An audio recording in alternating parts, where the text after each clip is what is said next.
എനിക്കിവിടെയുള്ള നല്ലവരായിട്ടുള്ള മനുഷ്യരോട് പറയാനുള്ളത്, നമുക്ക് നമ്മളുടെ മേഖലയെ ഇനിയും ഒരുപാട് വികസനത്തിന്റെ പുതിയ നിലാവെളിച്ചങ്ങളിലേക്ക് കൈപിടിച്ചുയർത്തേണ്ടതുണ്ട്. പലരും ചോദിച്ചു, എന്താണ് മന്ത്രി എന്നുള്ള നിലയിൽ നിങ്ങൾ ചെയ്തത്?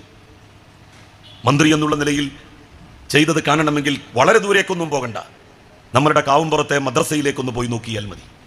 മദ്രസക്കൊരു വരുമാനവുമായി PSC ന്യൂനപക്ഷ വിഭാഗത്തിൽപ്പെടുന്ന കുട്ടികൾക്ക് പഠിക്കാൻ വേണ്ടിയിട്ടുള്ള ഒരു പരിശീലന കേന്ദ്രം ഞാൻ മന്ത്രിയാകുമ്പോഴല്ലേ ഈ വളാഞ്ചേരിയിൽ തുടങ്ങിയത്. അത് MES കോളേജിലാണ് ആദ്യം തുടങ്ങിയത്. അത് പിന്നീട് ഈ കാവുംപുറത്തെ മദ്രസയിലേക്ക് മാറ്റി. മദ്രസക്ക് ഇപ്പോ വരുമാനം എന്നുള്ള നിലയിൽ വാടകയും കിട്ടുന്നു. എത്ര കുട്ടികളാണ് ആ സ്ഥാപനം വഴി PSCക്ക് പരീക്ഷ എഴുതി വിജയിച്ചത് എന്ന് ആ സ്ഥാപനത്തിൽ പോയിട്ട് ഒന്ന് ചോദിച്ചു നോക്കൂ. വളാഞ്ചേരി MES കോളേജിൽ സാധാരണ യൂണിവേഴ്സിറ്റികളിൽ മാത്രമുണ്ടായിരുന്ന കോഴ്സാണ് 5 വർഷത്തെ ഇന്റഗ്രേറ്റഡ് PG കോഴ്സ്.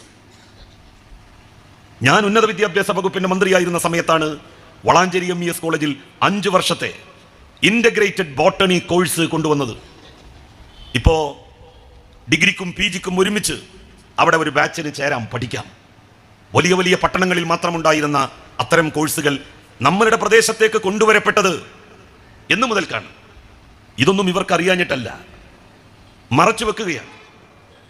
നമ്മളുടെ ചുറ്റുവട്ടത്തുള്ള പല സ്ഥാപനങ്ങളും, ആ സ്ഥാപനങ്ങൾക്കൊന്നും ഒരു കാലിച്ചായയുടെ പൈസ പോലും ചെലവായിട്ടില്ല അവരപേക്ഷിച്ച കോഴ്സ് ലഭിക്കാൻ.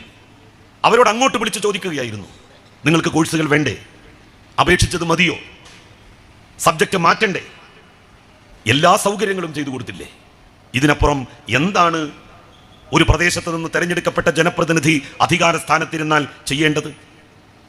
ഏതെങ്കിലും ഒരാൾ ഒരാക്ഷേപം പറഞ്ഞിട്ടുണ്ടോ? അഴിമതി നടത്തി പണം വാങ്ങി എത്രയോ ആളുകൾ വന്നിട്ടില്ലേ? ആർക്കെങ്കിലും ഒരനുഭവം ജീവിതത്തിൽ ചൂണ്ടിക്കാണിക്കാൻ വേണ്ടി കഴിയുമോ? എൻ്റെ നാട്ടിൽ നിന്നുകൊണ്ടാണ് ഞാൻ പറയുന്നത്. എന്നും രാവിലെ ചായക്ക് ഞാൻ ഈ അങ്ങാടിയിലേക്കല്ലേ വരാറ്. ആ അങ്ങാടിയിൽ നിന്നുകൊണ്ട് ഇങ്ങനെ പറയാൻ മുസ്ലിം ലീഗിന്റെ നേതാക്കന്മാരെ ഞാൻ വെല്ലുവിളിക്കുന്നു.